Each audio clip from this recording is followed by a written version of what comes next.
સમાજમાં ફરી ઉઠ્યો પ્રેમ લગ્નનો મુદ્દો। આનંદીબેન પટેલના નિવેદન પર નરેશ પટેલની પ્રતિક્રિયા સામે આવી છે। પ્રેમ કરવો એ પાપ નથી। નરેશ પટેલે આ નિવેદન આપ્યું છે। ખોટા પાત્ર સાથે ફસાઈને મુશ્કેલીમાં ન પડવું। સાથે જ તેઓએ કહ્યું કે પ્રેમને માતા પિતા સ્વીકારશે કે તે અંગે પણ વિચારવું। ભગવાન પર ભરોસો રાખવો। ભાગ્યમાંથી કોઈ ન છીનવી શકે। સાથે જ નરેશ પટેલે કહ્યું 2 દિવસ અગાઉ જ્યારે આનંદીબેન પટેલે નિવેદન આપ્યું હતું પ્રેમ લગ્નને લઈને, ત્યારબાદ નરેશ પટેલનું આ નિવેદન સામે આવ્યું છે।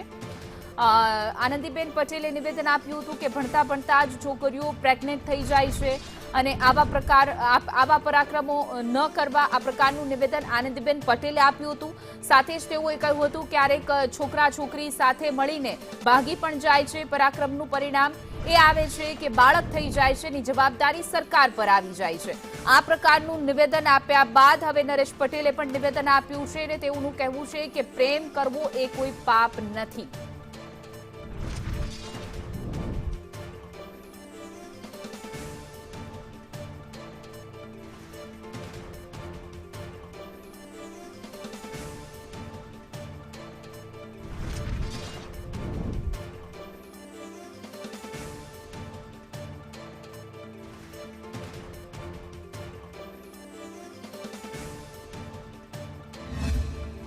कभी कभी लड़के लड़कियां भाग जाती है ना, और कोई प्रेग्नेंट होकर पकड़ा जाता है, कोई बच्चा को पैदा कर न मायके स्वीकार नहीं करता है न ससुराल, तो इसका माँ बाप कौन? सरकार।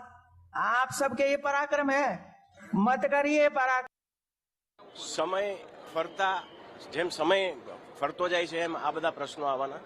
सोशल मीडियानो जमानो छे। दीकरीओ काची उंमरनी होय, गमे रीते एट्रेक्ट थती होय अने आमां क्यारेक घणी जग्याए फसाती होय, तो दीकरीओने पण मारी आ तके आजना दिवसे खास विनंती छे अने लागणी छे के आमां बहु चक्कासी अने क्यांय एट्रेक्ट थवानी जरूर नथी।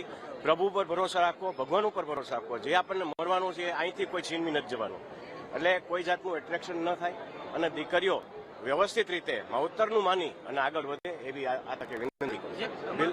બહુ દુઃખની વાત છે જેની ઘરે દીકરી હોય ને ખબર હોય કે આ પરિસ્થિતિ જેની ઘરે પેદા થાય તો શું થઈ શકે, એટલે દીકરીઓને ફરીથી મા બાપ તો ઈચ્છતા જ હોય કે એની દીકરી બહુ સારા ઘરે જાય, સારી જગ્યાએ પ્રસ્થાપિત થાય, પણ જ્યારે આવા પ્રશ્નો હોય ત્યારે દુઃખની વાત છે। દીકરીઓને ફરીથી અપીલ અને વિનંતી કરું છું કે એટ્રેક્શનમાં ન આવી અને સાચા પગલે સાચા રસ્તે। સમાજ અને સોશિયલ મીડિયા ખૂબ મોટા થઈ ગયા છે। દરેક સમાજના આગેવાનો ઘણી બધી વાતો કરે છે।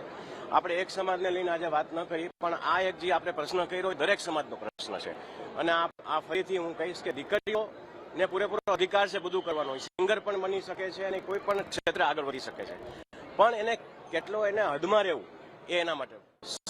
આ ભારત વર્ષની અંદર સૌથી મોટા ગાયિકા કોઈ હોય તો એ લતા મંગેશકર હતા। એ પણ એક દીકરી જ હતા એક જમાનામાં।